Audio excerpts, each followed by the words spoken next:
현재 일본 사회는 그동안 일본의 동무대라고 여겼던 동남아시아에서 심상치 않은 기류가 형성되고 있다며 연일 탄식과 분노가 끊이지 않고 있는 상황입니다. 바로 일본의 든든한 우방국이라고 여겼던 동남아시아의 여러 국가들이 일본과의 협력을 중요시하기보다는 오히려 아시아의 신흥강대국으로 급부상한 한국과의 동맹 구축에 연일 필사적인 모습을 보이고 있기 때문입니다. 실제로 최근 몇 년간 동남아시아 각국에서는 한류의 거센 인기 열풍으로 인해 한국 음식과 한국 제품 또한 연일 날개 돋친 듯 판매되고 있고, 여기에 덩달아 현지에 진출한 한국 편의점 역시도 연일 사상 최대의 판매 실적을 달성하면서 상대적으로 한국과 치열한 경쟁을 펼쳐왔던 일본 기업들이 연일 수세에 내몰리고 있는 상황입니다. 그리고 최근에도 한국과 차세대 친환경 에너지 협력에 나선 말레이시아뿐만 아니라 일본 정부가 동맹 구축을 위해 그토록 심혈을 기울여왔던 베트남에서도 일본 기업들이 한국 기업들의 파죽지세로 인해 결국 벼랑 끝에 내몰리는 상황이 벌어지면서 일본 정부와 일본 기업들을 당혹과 충격으로 내몰고 있다는 점입니다. 이와 관련해 지난 6일 일본에서 아시아 지역의 경제 소식을 주로 다루는 NNA 아시아는 한국 기업인 SK와 말레이시아의 국영 기업인 페트로나스가 수소와 연료전지를 비롯해 전기차 충전에 이르기까지 차세대 친환경 사업 분야에서 대대적인 협력에 나섰다며 매우 큰 부러움을 나타냈습니다. 그러면서 일본 매체인 NNA 아시아는 한국과 말레이시아가 맺은 이번 협력 사업은 결과적으로 뒤늦게 친환경 에너지 산업에 뛰어든 일본 기업들을 파산 직전까지 몰고 갈 만큼 엄청난 위력을 과시할 것이라고 한탄했습니다. 그도 그럴 것이 한국과 말레이시아의 이번 협력에 따라 비단 수소와 연료전지뿐만 아니라 블루수소와 암모니아 생산은 물론이고 이산화탄소 저장을 위한 CCS 프로젝트까지 광범위하게 추진키로 한 만큼 일본 기업들에게 상당히 위협적일 수밖에 없다는 것입니다. 실제로 1974년에 설립된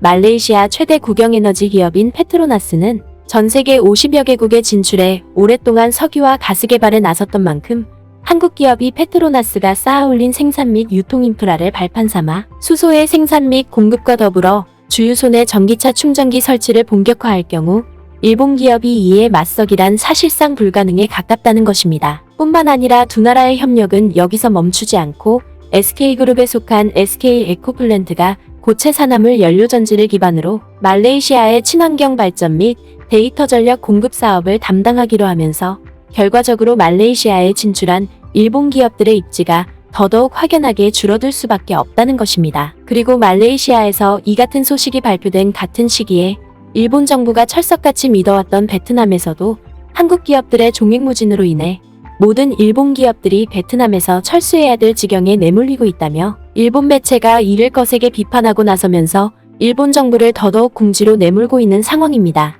무엇보다 일본 정부는 그동안 중국의 인도태평양 진출을 저지하고 동남아시아에서 일본의 영향력을 확대하기 위해 베트남과 다각적인 협력을 추진해왔던 만큼 일본 매체의 이러한 보도는 그야말로 날벼락과 다름없다는 것입니다. 실제로 지난 5월 1일에도 기시다 총리가 취임 이후 처음으로 나선 동남아시아 순방 과정에서 베트남과 인도네시아를 최우선 방문 국가로 손꼽고 나설 정도로 베트남의 각별한 애정을 과시했었던 사실을 비춰봤을 때 결국 일본 정부의 배신감은 시간이 지날수록 극에 달하고 있는 상황입니다. 이와 관련해 일본의 경제 매체인 이용게이자의 신문은 그동안 일본 정부가 베트남을 든든한 우방이라고 여겼지만 막상 베트남에 취재를 가봤더니 일본 기업들이 한국 기업들의 기세에 눌려 베트남 시장에 바늘 하나 비집고 들어갈 틈조차 없었다며 거센 탄식을 터뜨렸습니다. 먼저 일본 경제 매체인 이용게이자의 신문은 거두절미하고 현재 한국 기업들이 베트남으로의 사업 진출에 있어서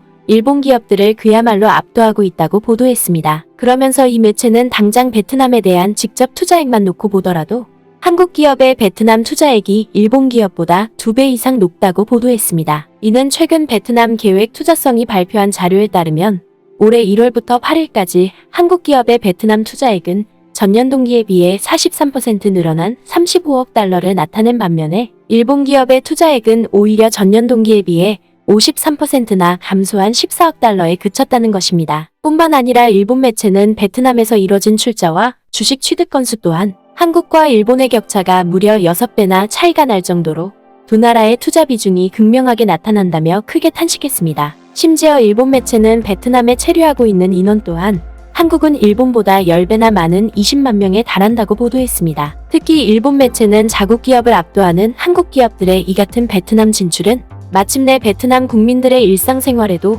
엄청난 영향을 미치고 있다고 보도했습니다. 실제로 일본 매체가 공개한 한국 기업들의 베트남 진출 현황 지도를 자세히 살펴보면 베트남 수도인 하노이를 비롯해 베트남의 최대 경제 도시인 호치민에 이르기까지 베트남 전역에 진출한 한국 기업들이 그야말로 베트남 경제를 쥐락펴락하고 있음이 매우 적나라하게 나타나 있습니다. 먼저 하노이가 자리 잡은 베트남 북부 지역에는 삼성전자의 스마트폰 공장을 비롯해 롯데의 복합시설과 LG의 가전공장은 물론이고 한국 정부가 조성한 공업단지가 빼곡히 들어차 있는 것으로 나타나 있습니다. 그리고 뒤이어 호치민이 자리 잡고 있는 베트남 남부 지역 또한 마찬가지로 삼성전자의 가전공장과 롯데의 복합시설을 비롯해 포스코의 강판공장과 효성화학의 화학제품 공장이 진출함으로써 베트남 경제에 막대한 영향력을 과시하고 있다는 것입니다. 이는 달리 말해서 한국 기업들이 만약에라도 베트남에서 철수하는 상황이 발생하면 베트남 경제가 크나큰 파국을 맞을 수밖에 없기 때문에 일본 정부보다는 한국 기업의 입김이 훨씬 강력하다는 것입니다. 또한 일본 매체는 최근 베트남에서 중산층이 폭발적으로 증가함에 따라 한국의 유통대기업인 GS 리테일도 베트남 현지의 편의점 출점을 본격화한 가운데 2020년대 후반까지 무려 2,000곳에서 편의점 출점을 목표로 삼았다며 경악과 감탄을 감추지 못했습니다. 그러면서 일본 매체는 비단 베트남뿐만 아니라 동남아시아 각국에 진출한 기존의 일본 기업들을 궁지에 내몰 정도로 한국 기업들이 이토록 무서운 기세로 확장세를 넓히고 있는 것은 두 나라의 기업 경영 마인드가 확연히 다르기 때문이라고 보도했습니다. 이는 해외로 파견된 대다수의 일본 주재원들은 체류 기간이 3년에서 5년에 불과하지만 한국 주재원들은 이보다 더 길게 머문다는 것입니다. 그리고 한국 주재원들은 긴 체류 기간을 통해 현지의 생활 문화를 보다 깊게 이해할 수 있고 또한 이를 발판 삼아 인허가 권한을 가진 각국 정부를 상대로 광범위한 인적 네트워크를 구축할 수 있기 때문에 일본 기업들이 이 같은 경쟁에서 한국 기업을 절대 이길 수 없다는 것입니다. 뿐만 아니라 이 매체는 베트남 현지에 진출한 일본 기업 임원과 최근에 가진 인터뷰에 따르면 확실히 한국 기업은 현지에서의 자율권을 적극적으로 보장하고 있고 이에 따라 신속 정확한 사업 집행을 펼치고 있는 만큼 일본 기업들은 도저히 상대조차 할 수 없다고 보도했습니다. 한국 기업은 현지 임원의 재량권이 크고 대담한 결단을 하기 쉽다. 그러면서 일본 매체는 자국 정부가 동남아시아에서 영향력을 확대하기 위해 그동안 베트남을 상대로 동맹 구축에 필사적으로 나섰음에도 불구하고 한국 기업들의 이 같은 파죽지세로 인해 끝내 모든 노력이 헛수고가 되고 말았다며 깊은 탄식을 내뱉었습니다. 결국 일본 매체의 이러한 한탄 섞인 보도는 한국의 급성장을 막기 위해 일본 정부가 세계 각국을 상대로 제 아무리 가진 노력을 펼쳐봤자 세계 최고의 기술력과 마케팅 실력을 갖춘 한국 기업을 절대 상대할 수 없다는 사실을 여실히 증명해주고 있는 것입니다. 부디 전 세계에 쌓아올린 우리의 막강한 영향력이 한순간의 잘못된 실수로 허망하게 무너뜨리는 일이 없길 바랍니다.